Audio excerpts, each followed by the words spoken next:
public appearance on Tuesday, Jared Kushner, President Trump's son-in-law and one of his closest advisors, said that the multiple investigations into Russian election interference have been more harmful to American democracy than the original interference itself. "The whole thing is just a big distraction for the country," Kushner said at a Time magazine event in New York City. "You look at what Russia did, buying some Facebook ads to try and sow dissent, and it's a terrible thing, but I think the investigation and all the speculation that's happened over the past 2 years has had a much harsher impact on our democracy." In describing Russia's efforts leading up to the 2016 election, Kushner emphasized what he called the relatively small amount of money Russian agents spent advertising on social media. They said they spent $160. I spent $160 on Facebook in 3 hours during the campaign, Kushner said. "If you look at the magnitude of what they did and what they accomplished, I think the ensuing investigations have been way more harmful to our country." Fact check: were Facebook ads the extent of Russian election interference? The short answer, no. The long answer, the redacted version of Justice Department Special Counsel Robert Mueller's report revealed a years-long plot by the Russian government to interfere in the U.S.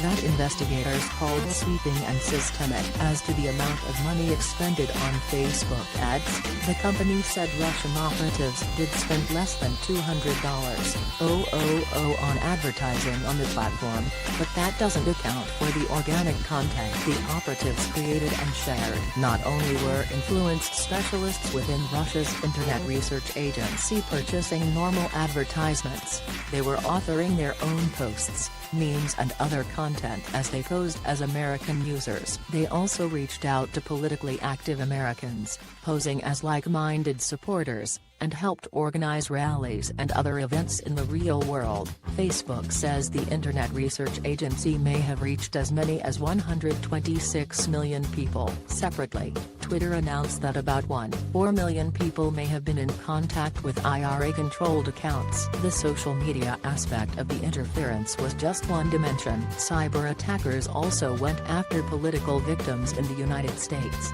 whose emails and other data were released publicly to embarrass them, and state elections officials and other targets. And there may have been other avenues of interference as well. The origins of the scheme: Russian operatives lied to get into the U.S. as early as 2014 on intelligence-gathering missions. They traveled across the country to get the lay of the land before ramping up efforts to try to interfere with American politics. By September 2016, 2 months before the U.S.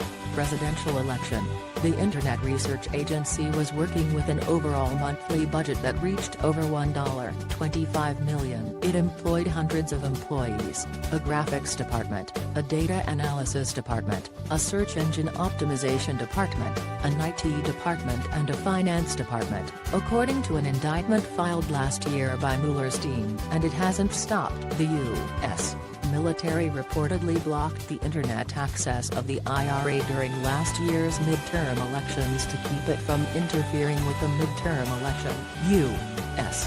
Cyber Command also targeted Russian cyber operatives, according to a report by the New York Times, with direct messages letting them know that American intelligence was tracking them. And in October, a Russian woman was accused, according to a criminal complaint filed in federal court, of conspiring to sow discord and division in the U.S. political system. That conspiracy, the complaint said, continues to this day.